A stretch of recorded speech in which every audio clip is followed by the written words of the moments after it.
Higit isang siglo nang nagbibigay ng serbisyo ang National Printing Office. Asahan na mas magiging epektibo pa ang ahensya dahil makikipagsabayan na sa digitalization. Nasa sentro ng balita si Karen Villanda, live.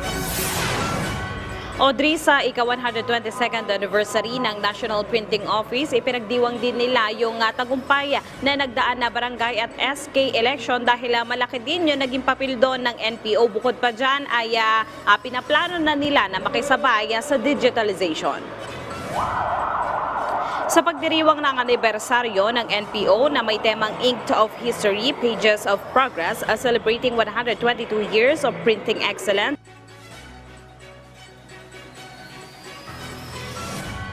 Pilipinas at ang pinakahuli nga ay ang katatapos lamang na BSKE. Narito't pakinggan natin ang pahayag ni Engineer Neil Macarena.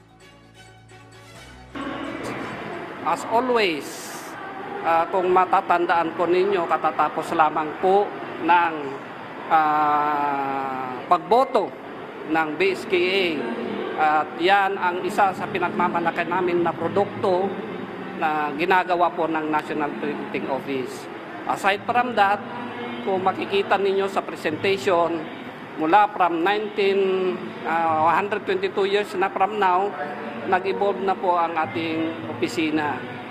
Mula doon sa mga kahoy, mga lumang mga makina.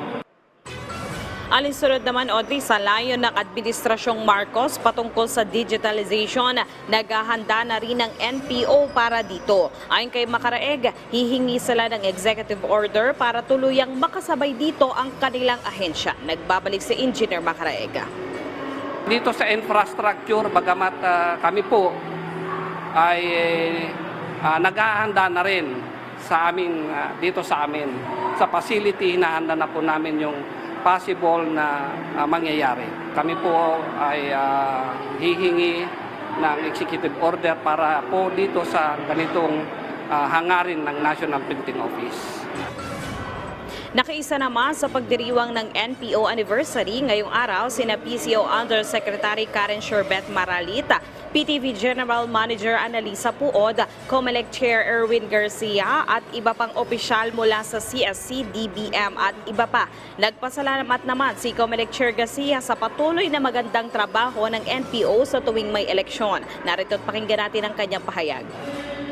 Wala kami kung wala sila. Walang balota kung wala sila. And therefore, umaasa kami talaga sa kanila sa ating printing requirements. Napakaganda ng relationship ng COMELEC at NPO. Lagi kaming on time sa lahat ng printing requirements namin. At the same time, napakaganda ng pag-aaruga nila sa mga tauhan namin na nagbabantay dito sa NPO. Kung kaya naman, umaasa tayo na may another 122 years pa. Audrey, patungkol naman sa digitalization, target ng NPO sa susunod na taon na makapaglabas na ng mga electronic resita para nga maalis na yung mga depapel na mga resibo doon sa mga ahensya ng gobyerno na kanilang sinaserbisyohan. Audrey. Maraming salamat, Karen Villanda.